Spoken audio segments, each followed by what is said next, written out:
Dans cette affaire, l'Algérie, elle est avec ou contre la France? Alors l'attentat qui a frappé l'Algérie tout de suite après l'intervention de la France au Mali pose énormément de questions. On n'a évidemment pas toutes les réponses sur ce qui s'est passé en coulisses. Moi, je ferai remarquer deux choses qui sont très bizarres. La France intervient au Mali contre des islamistes. Et puis, quelques jours après, on a des islamistes venus de Libye, contrôlés quand même largement par la France, qui commettent un attentat, où ça, pas dans un pays africain où il y a beaucoup d'intérêts français, où ils pourraient frapper, non, en Algérie, le pays qui était en fait contre la guerre et qui disait depuis des mois qu'il fallait négocier une solution pacifique, donc on frappe l'Algérie, pourquoi? Et deuxièmement, on ne frappe pas Total, on frappe British Petroleum, un concurrent de Total.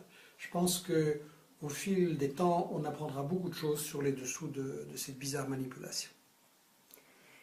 Et je voudrais ajouter que l'Algérie, en fait, elle est un peu coincée.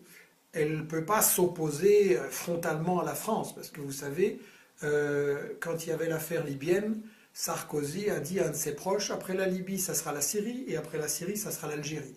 Et l'Algérie, clairement, elle est visée parce que, comme je l'ai déjà dit, c'est un pays qui a du gaz et du pétrole, c'est un pays qui le garde en propriété publique, c'est un pays qui résiste à Israël, c'est un pays qui résiste à l'OTAN, et donc il y a une curieuse partie qui se joue là. Je crois que cette guerre, elle a aussi pour fonction d'obliger l'Algérie à s'intégrer et à obéir à la France, en fait.